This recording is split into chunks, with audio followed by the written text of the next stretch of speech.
Issei is a perverted, useless joke of a protagonist who likes looking at naked girls, but one day, he suddenly gets killed by his girlfriend and is brought back to the world as a devil. Now, he must become stronger and stronger while making sure that he builds a harem of the hot girls in his club. Hyoto Issei wearily asks his friends Matsuda and Madohama why they enrolled in this school again, remarking that Kyo Private Academy here has just barely turned co-ed, so the girls are the majority here and boys are scarce. In other words, it should be a harem, but they still haven't gotten any girlfriends. A group of girls ask a handsome-looking guy named Kiba if he's free now, but he smilingly apologizes since he's busy right now. Issei angrily whines that just because he's a little handsome, very smart, and has a pretty good personality, he has girls waiting in line. As they're peeping at the girls' changing room, someone suddenly spots them from inside. Matsuda and Madohama quickly get away, but Issei is left cornered by the girls and gets beat up by the girls. Later, Issei suddenly spots a red-haired girl above them in the old schoolhouse. Issei is awestruck by how beautiful she is, so Matsuda says she's Ria's Gremory, the occult research club president.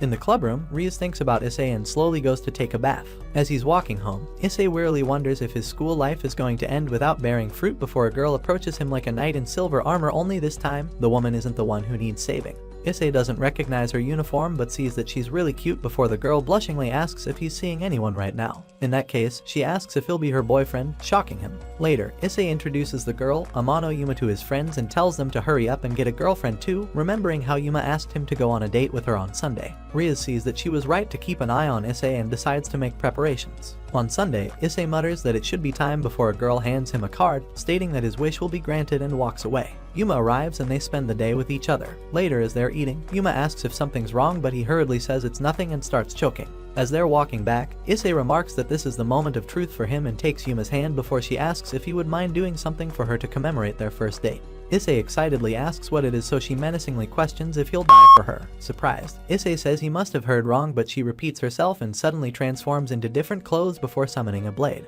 Issei tries to stop her, but she declares that it's time to die and suddenly stabs him, muttering that she had to dispose of him right away since he was too great of a risk factor for them, so if he must blame someone, he should blame God for having that sacred gear dwell within him. As blood starts pooling beneath his body, Issei slowly wonders if he's really dying in some 2-bit park after Yuma suddenly disappears. He remembers that Ria's hair is just as red as his blood and admits he's lived a really shallow life. A magic circle suddenly appears in front of Issei and Rias asks if he was the one who summoned her before declaring that she will take him, and since he's dying anyway. Issei wakes up in his room and mutters that he just had a really strange dream. Later, he asks his friends if they're sure they don't remember Yuma, but they say he never introduced someone named that to them and he can't possibly have a friend. Stunned, Issei sees that Yuma's phone number and email address are gone from his phone before Rias slowly walks by them and smiles at Issei. They admire her beauty before Matsuda invites them over to his house to watch his treasured collection. Later, as Issei is sitting in Matsuda's house, he wonders how it's possible for several days worth of memories to just be a dream. The other decide to turn the lights off, but Issei says he can still see light and decides to head home, so they ask if he's feeling alright. As he's walking home, he realizes he can see even clearer than during the day and feels like he's brimming with power. He wonders why his body is acting so weirdly since he can even hear noises from really far away and runs inside a park. He realizes this is the place where his date with Yuma ended before a menacing-looking man suddenly appears behind him. Paralyzed by fear, Issei desperately runs away before the man suddenly grows wings and lands in front of him. The man sees that Issei's master and friends are nowhere to be seen, so he must be a stray, which means there shouldn't be any problem in taking him out. He suddenly impales through Issei with a sword and admits he's surprisingly tough since that didn't finish him off. He gets ready to finish him off, but Rias suddenly knocks away his sword and tells him to keep his hands off of Issei. 2 more girls arrive and deflect the man's attacks as he sees that she's from the house of Gremory. Rias declares that she won't have any mercy on him if he brings any harm to Issei, so he suggests that she shouldn't let people of her house walk around like that since hunters like him might try to attack them. The man introduces himself as Donasik and suddenly disappears, after which Rias declares that she won't let Issei die like that. He's going to have to pay the medical bills first. Later, Issei wakes up in his room to see that he's naked again and mutters that he had that weird dream again, but he shockingly sees Rias lying next to him and hurriedly falls down.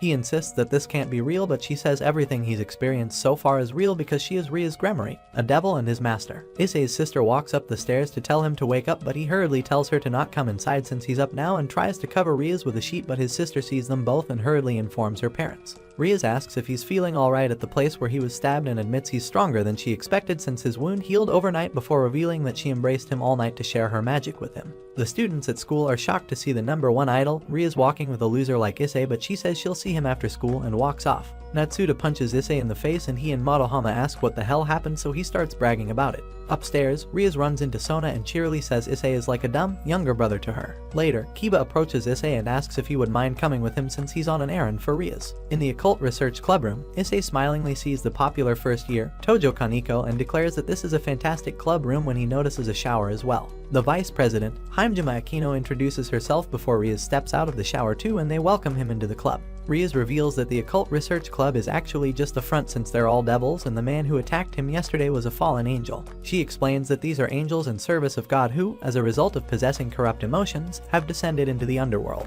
They are attempting to wipe the devils out while they manipulate humans and continue to fight for supremacy of the underworld. Hell, she adds that there are other angels as well, so it's basically a three-way standoff. Issei admits this is a bit difficult for an average high school student, so she reminds him about Yuma and declares that she really did exist, contrary to what he'd started thinking. Riaz reveals that Yuma used her powers to change his memories, just like how she told Issei's parents that being with a girl in one's room is normal these days. She explains that since Yuma had obtained her objective of killing him since she thought he had sacred gear, a non-standard power that dwells within specific people. Occasionally, there are even those who become a threat to devils and fallen angels, and tells him to focus on something while holding his left hand up. Issei isn't able to do anything since he's distracted by Riaz, so she reveals that before he died, he summoned her through the flyer he got from an unknown girl. My guy is too freaky for even devils.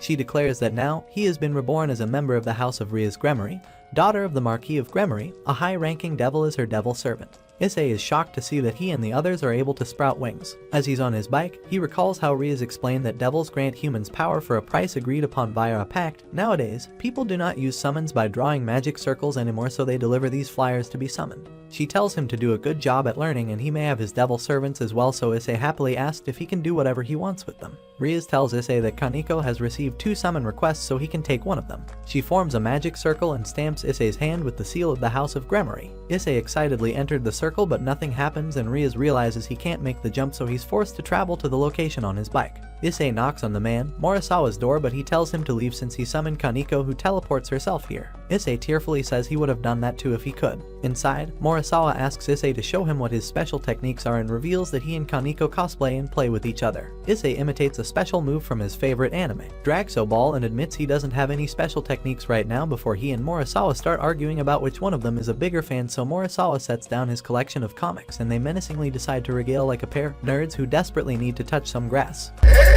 Later, as he's heading home, Issei mutters that he just got into a heated Dragso Ball discussion and suddenly senses a fallen angel near him.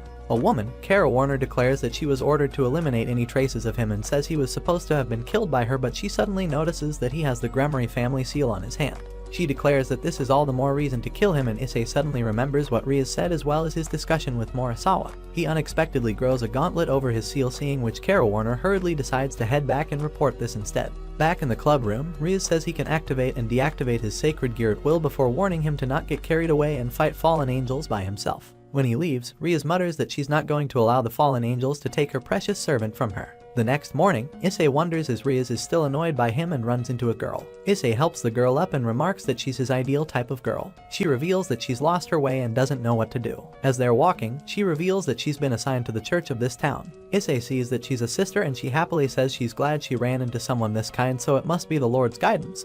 The Lord should have given her a GPS tracker too. Issei suddenly gets a weird feeling before the girl notices that a kid has fallen over and heals his knee, surprising Issei, who gets a strong twinge from his seal. As they continue walking, the girl says he must be surprised, so he cheerily says she really has an amazing power. She smilingly reveals that it's a wonderful power she received from God, but sadly looks away. They see the church in front of them and Issei suddenly gets a terrifying feeling. The girl says she would love to thank him and asks if he would mind coming up with her, but he hurriedly says there's something he needs to do, so she tells him her name, Asia Argento. She tells him to come meet her at the church anytime he wants, so he agrees and walks off, remarking that she really is a good girl. Later, Riaz tells Issei that he must never go to the church again since that is enemy ground for devils like them, and just setting foot in there would create trouble for both gods and the devil's side. She says the chill he felt when he saw the church was because his devil instinct sensed danger, and that some of the exorcists or devil purgers affiliated with the church are users of sacred gear. She reminds him that a devil that is purged is totally annihilated and asks if he understands how serious that is. She apologizes for getting so worked up and tells him to just be more careful from now on. Later, Issei remarks that it seems like he's always getting Riaz made at him. He apologizes to Asia since it doesn't look like he'll be able to keep his promise before Akino and Riaz suddenly arrive. Aquino informs them that they've received a message from the Archduke, stating that a stray devil has been spotted in the town and they've learnt that this devil is leading people into an abandoned house up ahead and eating them. As they enter the house, Riaz asks Issei if he knows chess and reveals that she, the master, is the king and she has her empress, the queen, her cavalier, the knight, her tank, her rook, her clergyman, the bishop, and her foot soldier, the pawn. Devils with titles of nobility grant the characteristics of those pieces to their servants. These are called evil pieces. Issei asks why she's telling him this, so she orders him to pay close attention to the demons fighting tonight. As they start fighting the devil, Visor, Riaz explains the members' chess pieces. When they take her down, Visor is sneakily about to attack Riaz, but Issei hurriedly punches her hand away with his sacred gear, surprising Riaz. Once they've defeated Visor, Riaz says they should head home now, so Issei asks what his chess piece and she reveals that he's her foot soldier, the lowest piece. Later, Issei takes on another mission on his own to become a high-ranking devil as quickly as possible and heads to a house. When no one answers the door, he slowly enters and gets a weird feeling.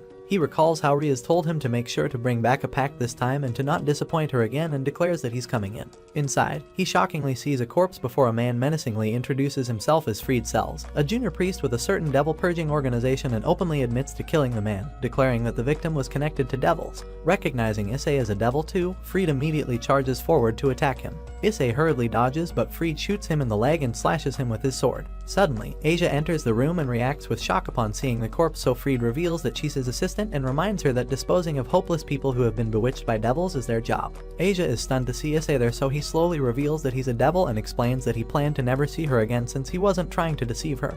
He was just really excited by how cute she was. Surprised, Fried reminds Asia that they don't mingle with devil scum like Issei and puts his blade at Issei's throat to finish the job. However, before he's able to do so, Asia suddenly shields Issei from him. She begs him to let Issei go since he's still a good person, but Fried easily pins her to a wall, declaring that it looks like she needs some disciplining. Seeing this, Issei tells him to let Asia go, so he rounds on him instead. Issei inwardly admits he's probably going to die here since he has no chance of winning, but he tells himself that he can't run away either. He rushes forward and punches Fried in the face, so Fried gets ready to see how many pieces he can chop Issei into and charges forward. However, before he can attack, the rest of the Occult Research Club arrives. Seeing them, Fried starts angrily kicking Asia since she didn't do her job of setting up the barrier. He slowly backs away, but Riaz says retrieving Issei comes first right now and orders Aquino to prepare to jump, and Kaneko throws a drawer at Fried. As the devils start disappearing in the magic circle, Issei hurriedly tells Riaz that they have to take the wounded Asia with them, but she reveals that this circle only allows members of her household to travel through it.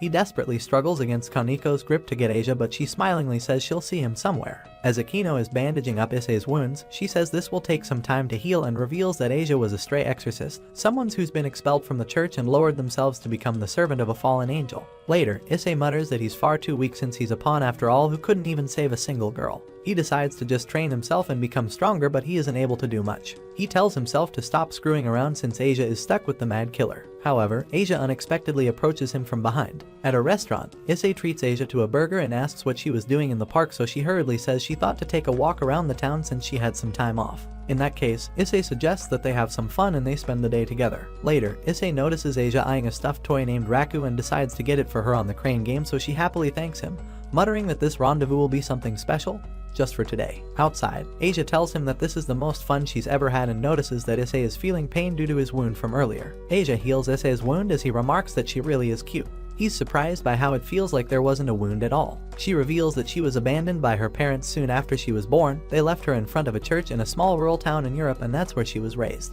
When she was 8, a puppy that had been injured was near death and wandered into the church. She prayed by herself as hard as she could and a miracle happened after that. She was then immediately taken to a larger church and told to heal the illnesses of the church's believers who would visit from all over the world. She really was happy that her powers were helpful to other people, but one day, she encountered a man who looked hurt and collapsed. However, when she healed him, the people said that anyone who had the power to treat devils was a heretic. She mutters that if she overcomes the trial she is in right now, the Lord will someday fulfill her dream. She reveals that her dream is to hang out with friends since she doesn't really have any. However, Issei stands up and declares that he'll be her friend and they're going to have fun and chat together since they're already doing that. He asks if there's any problem with that, but she happily says there isn't and that she's glad. Suddenly, the girl who had pretended to be Yuma appears in front of them, and Asia reveals that her name is actually Rainier. Rainier menacingly tells Asia that there's no use in trying to run away, but she declares that she won't go back to a place where people are hurt. Issei asks what she wants, so she tells him to not speak to her so causally and declares that she will eliminate him entirely this time if he intends to get in her way. Issei summons his sacred gear, but Rainier laughingly sees that it's just a twice critical and reveals that his sacred gear is a common item which only has the power to temporarily double his powers. She starts mocking him for how he acted when she asked him to become her boyfriend, but Issei angrily tells her to shut up.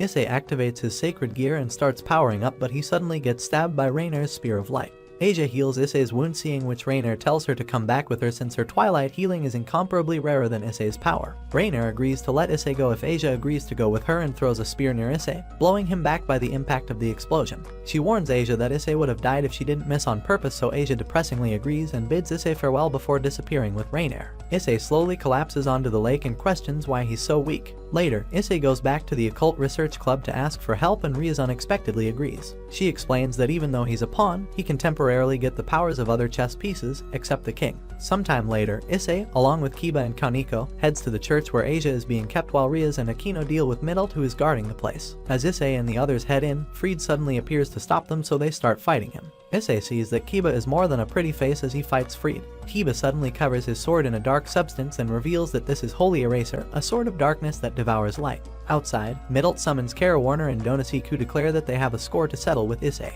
As Fried repeatedly fires at Issei, he blocks all his attacks and charges forward, declaring that the Rook is a tank. Its attribute is unbelievable defense and ridiculous attack power. He punches Fried in the face, knocking him away, and smilingly says that felt good after everything he's done to Asia. Fried declares that getting killed by devils is the last thing he'll do and suddenly escapes, so they decide to just press forward. As Kara Warner and Donasique get ready to attack, Akino suddenly transforms into a traditional outfit, seeing which Middle annoyingly asks if she wants to have a cosplay competition here. However, Akino sets up magic circles around them and smilingly says this is a cage. Inside, Rainier tells Issei and the others that they're late and knocks them away with her magic. Kiba realizes the fallen angels are out to steal Asia's sacred gear before Asia's body suddenly goes numb and Rainier receives her twilight healing. Episode 5. Rainier absorbs Asia's twilight healing and declares that this will make her the supreme fallen angel and she'll be able to get back at all those who have made a fool out of her. Kiba and Kaneko start fighting her lackeys, seeing which Issei thanks them and rushes towards Asia. Rainier frees her from her shackles as a reward to Issei for making it this far, so he hurriedly clutches her in his arms and asks if she's there. She weakly opens his eyes, so he happily asks her to stay with him.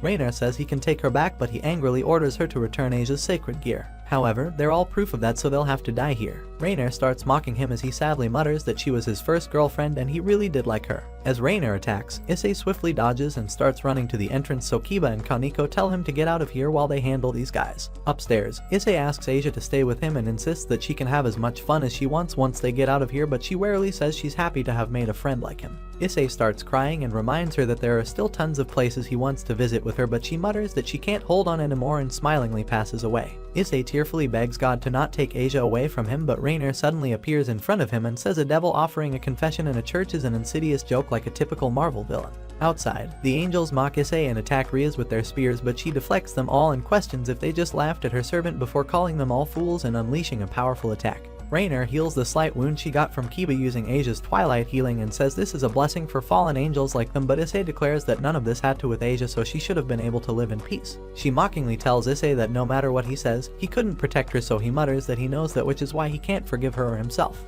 He declares that he wants her back and summons his sacred gear before rushing towards Rainier. She quickly dodges and asks if his powers increased a little before stabbing him with 2 spears. She tells him that light is toxic to devils, just touching it instantly scorches their bodies, and the intense pain it causes is the worst thing a devil can endure. However, Issei takes out the spears and throws them away, saying this is nothing compared to the pain Asia went through. Rainier admits he's something else since he was able to make it this far despite being a lower class devil, but that's all he's got. Issei falls, so she mutters that it wouldn't be surprising if he was already dead, but he's tougher than she thought. Issei wearily manages to get up again and sprouts wings, shocking Rainier, who says there's no way he should be able to get back up again since light should be searing him from the inside. He admits it hurts like hell, but he's so pissed off that it doesn't even matter. He powers up his sacred gear, causing claws to grow out of it, shocking Rainier, who realizes the power emanating from it is higher than middle class and hurriedly tries to fly away. However, Issei grabs her hand and punches her away, smashing her through the church's window. As Issei is about to fall down, Kiba suddenly supports him and says the president told him to not get in his way. Riaz reveals that she finished her business outside and went to the basement to defeat all the priests Kiba and Kaneko were fighting.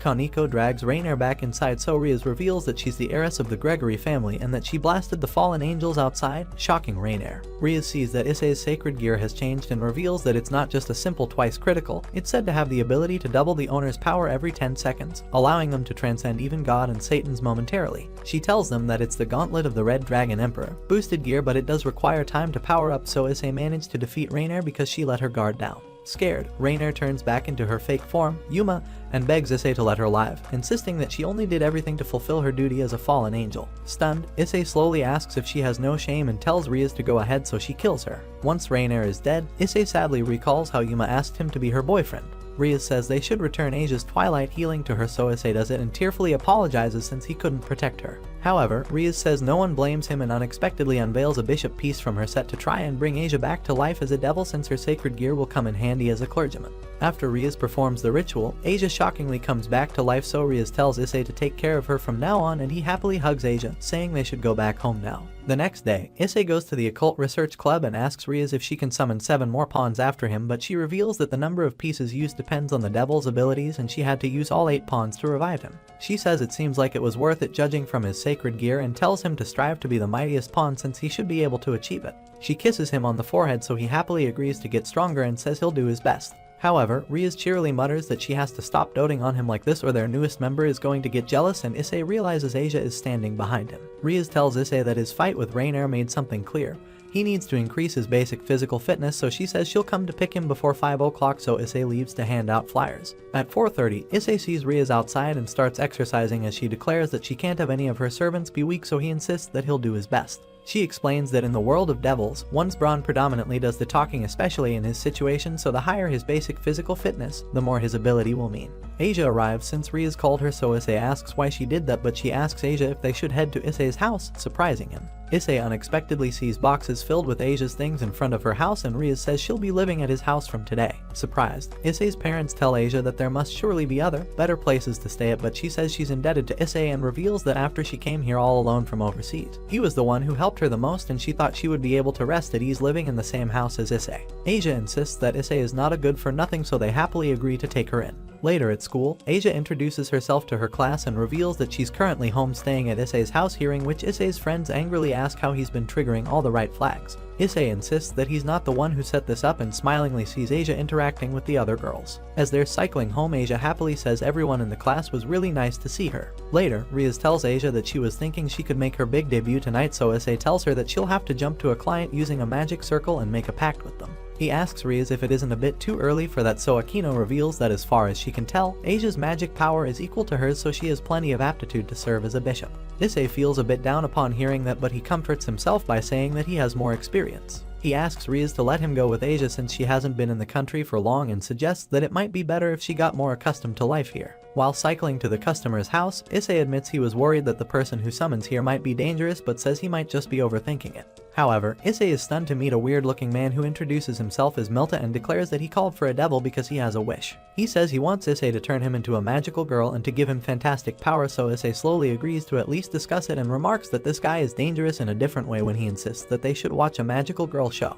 Later, as he's heading home, Rias calls him and asks how the job went, as Issei wonders why he always runs into the weirdos. During PE class, Issei remembers how Rias was taken aback when she learnt that Issei wasn't able to form a pact this time either. He decides to blow off class and take a nap, but when he later wakes up, he's shocked to see a naked Rias sleeping beside him.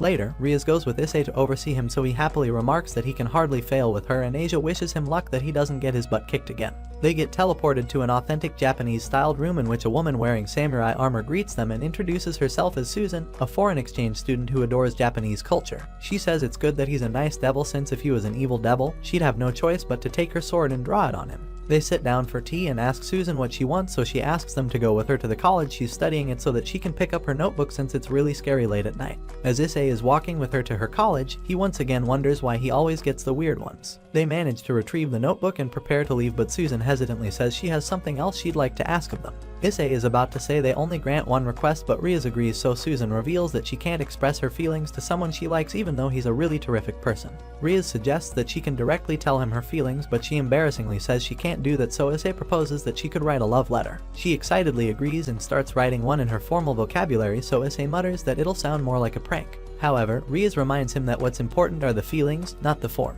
Susan announces that she's done and sticks the letter onto an arrow. Later, a knight slowly walks towards them and Issei notices that he has an arrow stuck to his head, so Susan admits she couldn't find any other way to deliver the letter. The guy, Horii, starts talking to Susan in a medieval style and hesitantly asks if she would like to be his girlfriend. Susan happily agrees, so he embraces her as Issei wearily looks away. Later, Riaz says those two are the epitome of a well-matched couple, and Issei admits that's true in a sense, muttering that going around with a person you don't like is something one should never do. The other club members enter the room and Riaz embraces Issei, telling him to do his best next time too, as Akino wonders if that means something. Asia and Issei prepare to leave to distribute flyers, but Riaz says this will be their last week doing that. She reminds them that she's having them do this as part of their training, but flyer distribution is usually the job of a familiar, so it's time for them to get their own familiars. Riaz shows Issei her familiar and he remembers that she's the girl who handed him the flyer back then. The others show him their familiars as well, and Riaz explains that having familiars is a fundamental part of being a devil. They're used to help their masters, relay information, and even in matters of pursuit. Asia asks how they can obtain their familiars, so Riaz starts explaining, but Shitori Sona, the school's student body president, enters along with the rest of the student council. Akino tells Issei that Shitori's real name is Sona Citri and she's the next head of the House of Citri, an upper-class devil family. Issei is surprised to learn that there are other devils in this school, so Riaz introduces them all to each other. Issei greets another pawn, Saji, who's in the same creature as him, but he says his pride is terribly wounded to be counted the same as someone like him. He's shocked to learn that Issei took 8 chess pieces when he only took 4 and begrudgingly greets him upon Sona's orders. They start arguing over Asia before Saji brags that he's even allowed a familiar even though he's barely started, when Issei is still stuck on flyer distribution. However, Issei declares that the president just got done telling him he should have a familiar. Riaz suggests that they have an equitable contest of strength, since whoever wins gains the right to make a request for a familiar. Sona questions if she means a rating game, but Riaz cheerily says they'd never be allowed that, so they're going to settle this the old school way, through sports. Akino and Riaz face off against Sona and the vice president in a tennis match, and as they start playing, Issei creepily remarks that he could stay here forever even though he wants Riaz to win.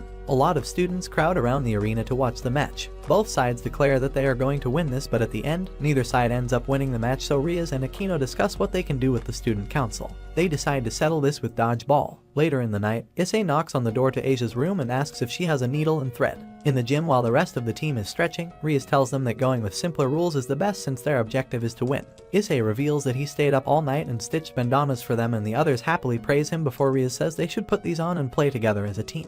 The two teams start playing and instantly cheat by using their sacred gear, seeing which Issei worryingly says he doesn't know what kind of game this is supposed to be at this point. Saji tells his team to take Issei out first, so Sona throws the ball at him. He hurriedly tries to run away, but it hones in on him and devastatingly takes him out. The others decide to avenge Issei's death, and Kaneko takes Saji out the same way, leaving only Sona on the other team. She declares that they're just getting started, but the time suddenly ends and the Occult Research Club wins, so Sona smilingly says that was a good game. The club later celebrates, and Kiba says the bandanas helped raise everyone's spirits. They decide to get Issei's familiar now and get teleported to a forest where a man declares that he's the familiar master, the Toji. Toji asks what kind of familiar they desire, so Issei asks if he has any cute familiars. Toji points out that he should get a familiar which is of the most use to him, but he instantly agrees when Asia says she'd like a cute familiar too. He takes them to a lake with water spirits named Undines, and Issei expects them to be really cute, but he's shocked by how ugly and muscular they are. They keep looking and find a baby sprite dragon, the offspring of a dragon that uses blue lightning. Toji tells them to get it now since you can't obtain them once they mature, so Issei excitedly declares that he chooses it.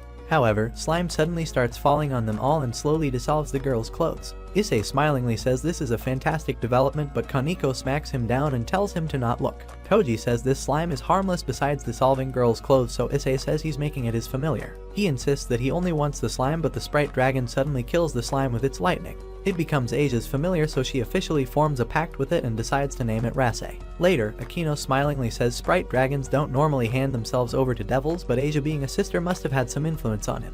Issei insists that he's going to get a familiar that will astound them all, and Riaz cheerily mutters that he still has a ways to go. Issei suddenly finds himself in a suit in front of his friends, who tearfully say they can't believe he's getting married before them. His bride, Riaz, tells him to pay attention now, and he shockingly wonders how this happened, but remarks that he doesn't have much of a problem with this. He gets ready to kiss her, but a voice suddenly sees that he's pretty worked up and introduces itself as the voice that's been talking to him for a long time, but because he was too weak, he was never able to hear it. Regardless, it says it just wanted to say hello to the partner that it's going to be fighting alongside from now on. Issei asks who it is and suddenly wakes up in his bed, clutching his hand. At school, Issei tells his friends he had a strange dream and wasn't able to get much sleep. His friends annoyingly ask why all these beautiful girls are throwing themselves at him and suggest that it wouldn't hurt to introduce them to at least one of them. They agree to give him a reward too, so Issei hurriedly decides to introduce them to Milta. Later at school, they get caught spying on the girls changing from a locker, and Kaneko beats Issei up. Back at the clubroom, Asia uses her healing powers to treat Issei's injuries before Riaz casually says she wouldn't mind showing her body to him, shocking him.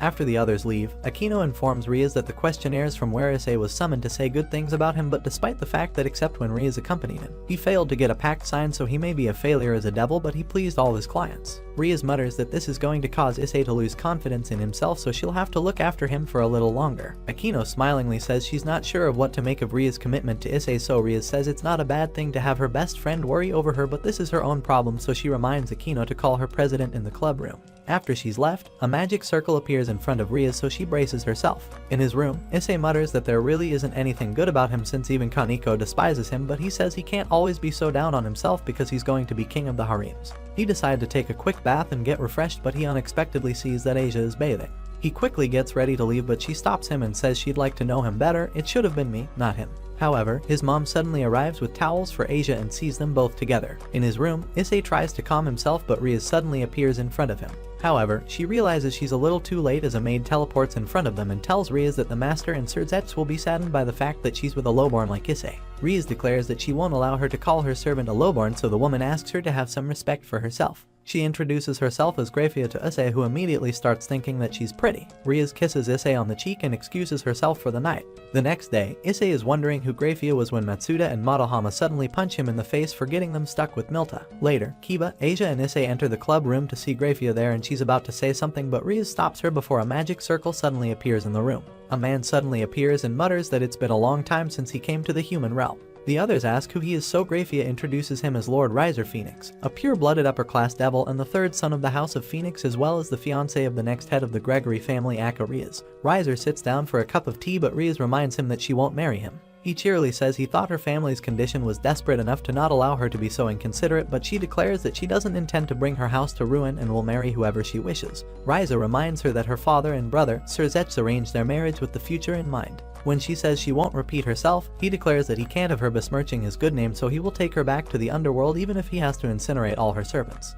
Grafia tells him to stop and reminds him that she won't hold back since she is here on Sir Zetz's orders. She reveals that Zetz anticipated something like this would happen, which is why he assigned her a last resort. If Riaz is this insistent on not marrying Riser, she will have to settle with Riser through a rating game. Issei remembers hearing that before, and Kiba explains that it's a chess-like game devils engage in where they have their servants compete in battle. This is why those of the servants called evil pieces are given powers modeled after chess pieces. Riser says he's played through this game many times and secured many wins, while Riaz hasn't even qualified for an official game yet. Aquino says only mature devils have been able to take part in the rating game, so that's their only disadvantage. Just to be sure, Riser asks Riaz if these are all her servants and laughs when she confirms this. He summons his servants and reveals that he has 15 pieces, aka a full set of them. Issei tearfully realizes all of them are pretty women or girls, seeing which Riser alls a servant named Yubaluna and suddenly kisses her before telling Issei that he'll never be able to do this as long as he lives. Issei angrily tells him to shut up, so he asks if he's aware of what his position is. Issei says he doesn't care about any of that and summons his sacred gear, announcing that he'll defeat him here and now, so they don't need any game.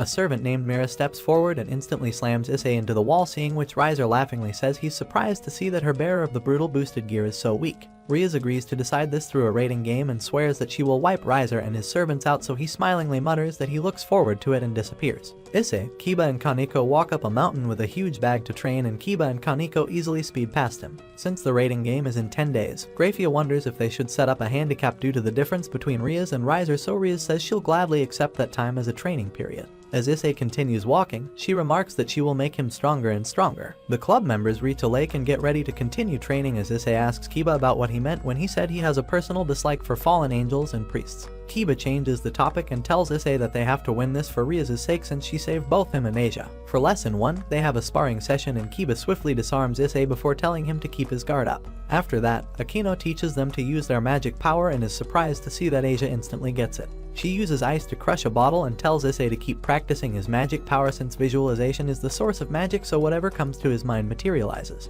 For the third lesson, Issei tries fighting Kaneko, but she easily defeats him. Issei frustratingly mutters that he's no match for Kiba and Kaneko, and he's worse than Asia at magic too, so there's nothing he's good at. Kaneko reminds him that everyone has their special properties, and his special property is perversion and hard work. For the next lesson, Riaz tells Issei to cook as best as he can, and Issei is surprised to see that he can easily peel the potatoes when he thinks about Aquino. He remembers that something like this happened when he first used his sacred gear and swiftly peels all the potatoes, but Asia slowly asks what they're going to do with all this. During dinner, Kaneko catches Issei staring at her, but he hurriedly denies that, so Riaz asks what he thinks after training all day. He admits he's the weakest one, so she explains that Asia's healing and his boosted gear are important assets and the other side will be conscious of that as well, so she wants him to gain at least enough power to get away so that he doesn't slow down everyone on their side. Issei remarks that he's the one who got Asia caught up in this fight, so he has to at least get enough power to keep her protected. Meanwhile, Grafia tells Riser that she doesn't think Rias has any chance of winning. Issei wakes Asia up during the middle of the night since she's the only one he can ask something of.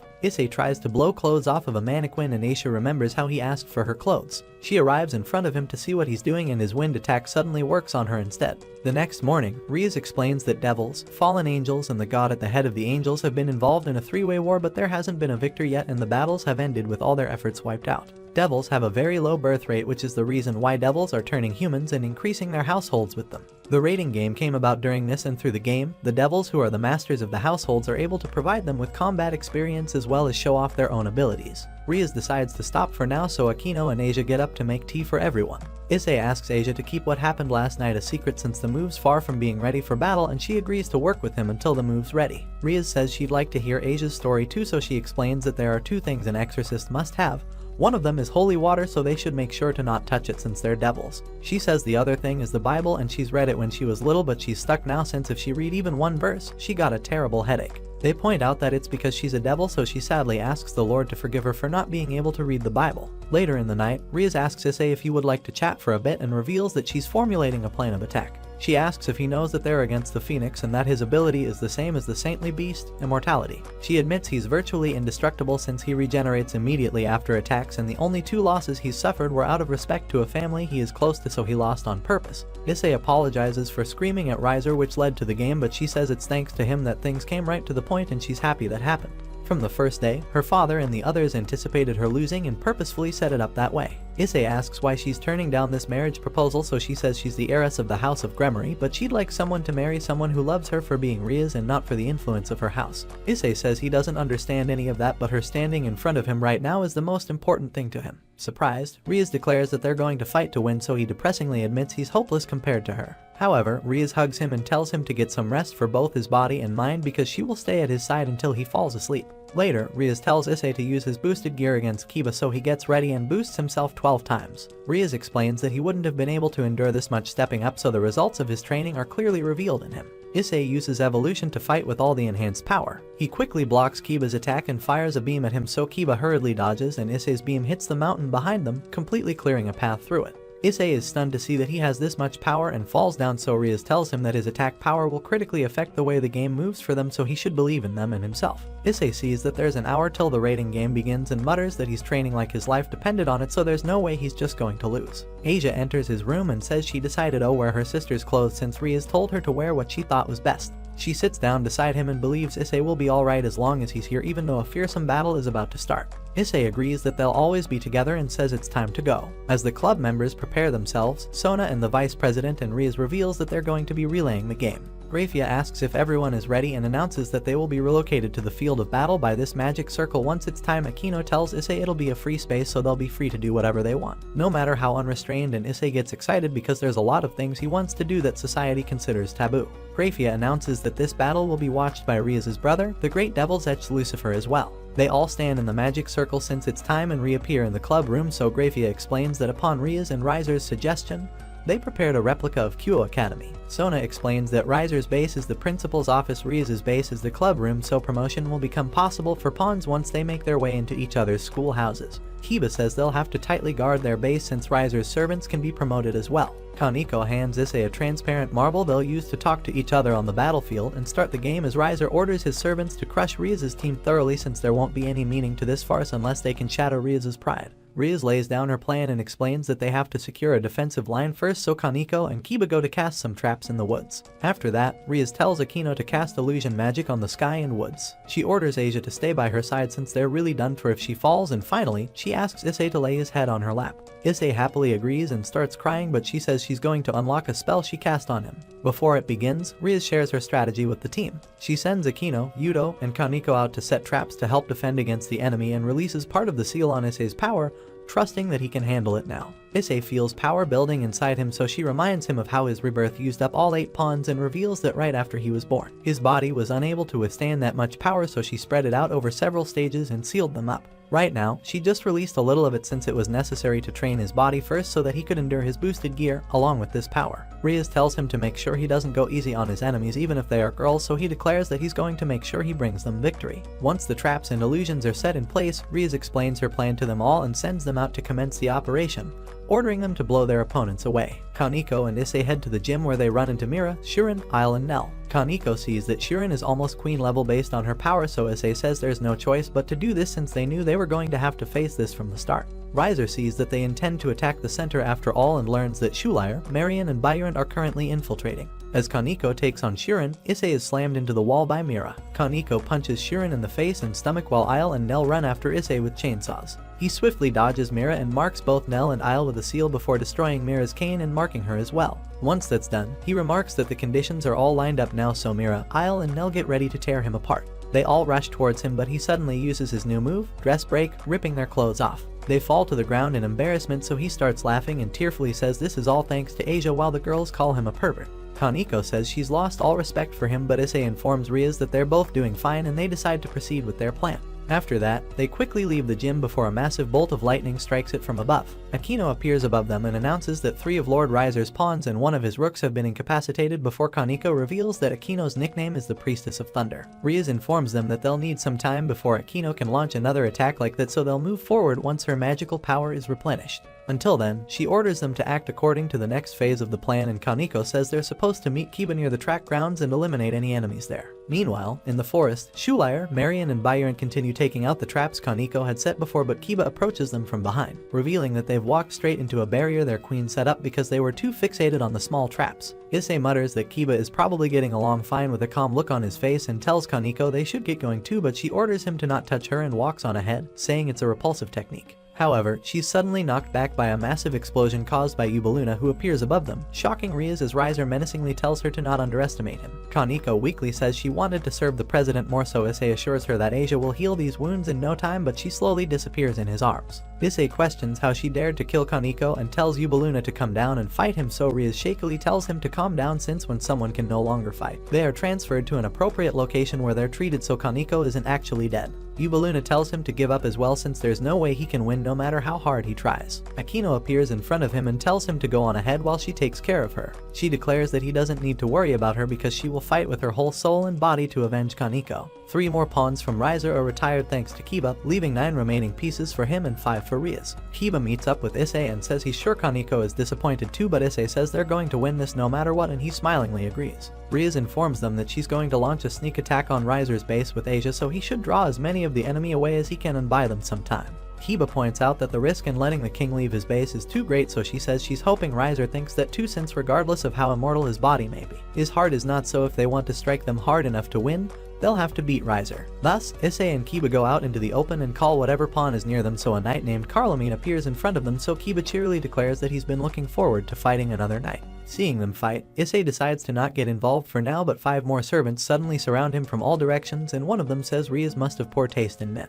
Issei summons his boosted gear, but she says she won't be fighting, and a servant named Isabella steps forward. Issei starts fighting her but asks why the other girl isn't doing anything, so Isabella reveals that she is Rabel Phoenix, one of the household devils and Riser's blood sister. Issei smilingly says he can understand why Riser has a sister figure in his harem before Isabella admits he fights better than expected. However, she kicks him away and punches him in the face. Issei mutters that he has to keep dodging until he's powered up enough. He boosts himself for the 5th time and remarks that it still won't be enough against a rook. He declares that he will defeat her for the president's sake and gets ready. When Rias and Asia enter the school building, Riser declares that he's been waiting for them. As he's fighting Carlamine, Kiba unveils his 2nd sacred gear. When he destroys her sword, she takes out another blade and attacks, but he unveils yet another sacred gear, declaring that he can simply create magic swords at will. Issei is surprised by how cool Kiba's power is, but he gets punched again. He powers up one more time and finally uses explosion, but his aim is wrong and it completely misses Isabel. She charges towards him to attack, but he quickly uses dress break before firing an explosion on her at point blank range. On the rooftop, Rias and Asia face off against Riser while 5 servants surround Issei and ask if he doesn't understand how hopeless his situation is. The pawns start beating Issei up together, but he remembers that he's Ria's servant and blocks Siri's sword with his arm before declaring that he will take all of them down. He orders the red dragon and his gauntlet to respond to his feelings even more and unlocks Dragon Booster, Second Liberation. His gauntlet grows bigger while Aquino throws Yubeluna down and she mutters that she didn't expect her to be this strong. Aquino says she will recover after a short rest, but Yubeluna says she's lost and takes out a small vial. Meanwhile, Kiba uses his sacred gear, Sword Birth on the ground, and Issei absorbs all of its power and redirects it all back to the ground, causing hundreds of swords to spring out, stabbing all the servants around them. Sona announces that 2F Riser's pawns, 2 of his knights and 1 of his bishops have retired, but Aquino simultaneously retires as well as Issei declares that this is boosted gear gift, which lets him transfer his boosted power to whoever he chooses. Riser says it seems like Riaz has lost her right hand lady, so she declares that she still has Kiba and Issei. Issei wonders how Aquino could be beaten before Kiba is suddenly defeated too. Riser tells Riaz to give up since she'll just end up getting even more hurt in the end, and heals himself. Ravel tells Yubeluna she took a while, so she admits Aquino was much stronger than they had anticipated, so she had to use a Tear of the Phoenix, a sacred item that can completely heal any injury instantly. Issei realizes the House of Phoenix has had a major advantage from the start and rushes into the school building where he promotes himself to queen and heads to the rooftop to help Riaz.